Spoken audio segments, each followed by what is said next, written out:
The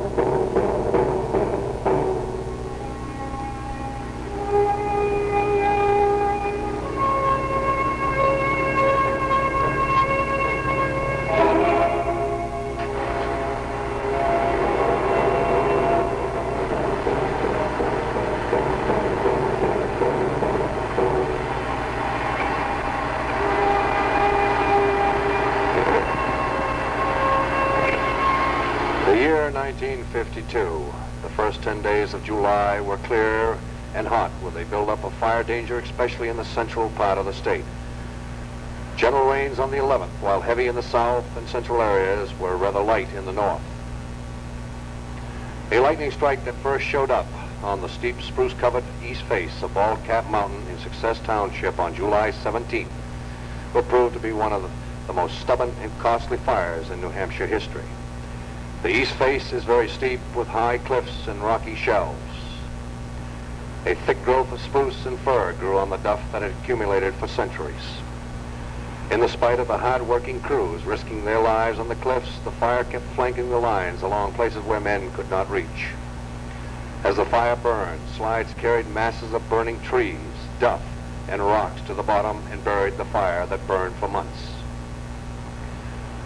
A fire line was established around the top edge. A hose line with 10 relaying pumps carried water with the whole length of this line. The fire smoldered for days and then broke out when the weather conditions were favorable.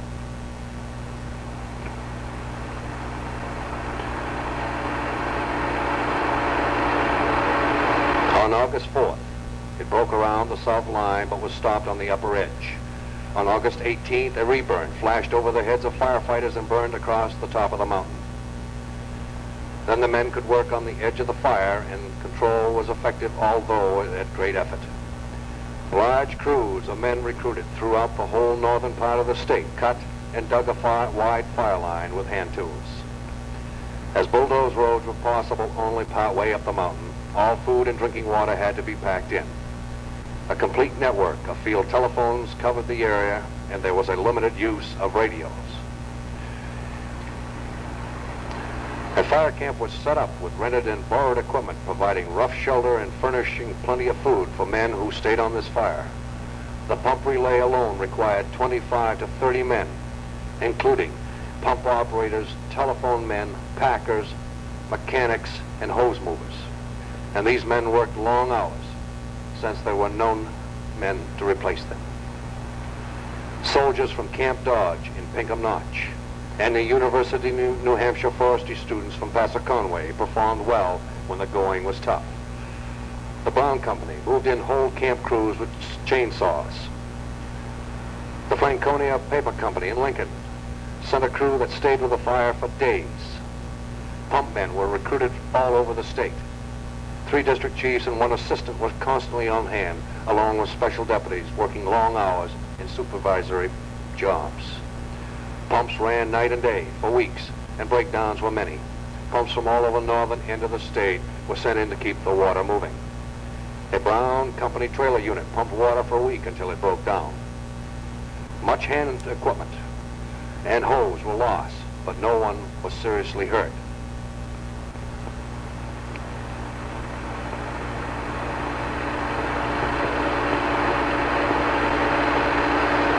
The fire was held to 84 acres, where if allowed to get out of hand, it could have burned the whole mountain range.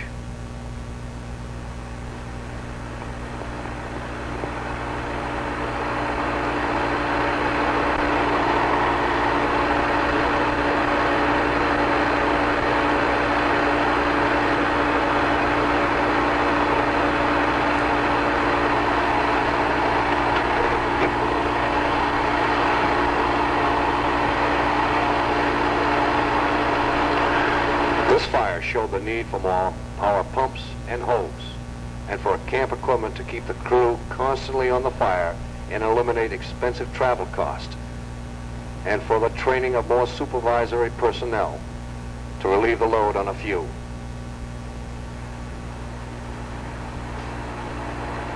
Since men were paid from the time they left town until they returned, much of the labor cost was consumed in travel time, pointing up the need for establishment of a fire camp.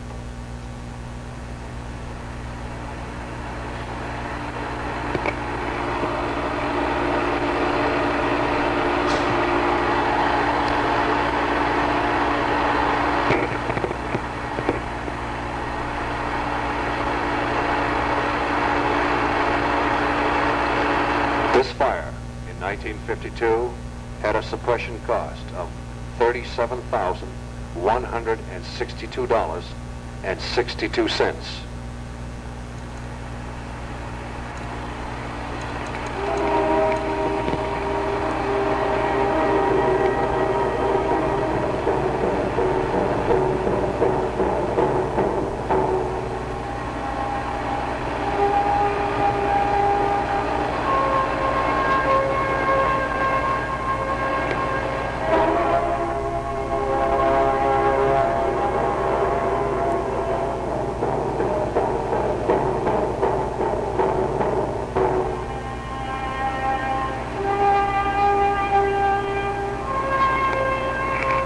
This film has been reproduced by the New Hampshire State Federation of Forest Fire Wardens and the New Hampshire Forest Fire Service, Division of Forest and Lands.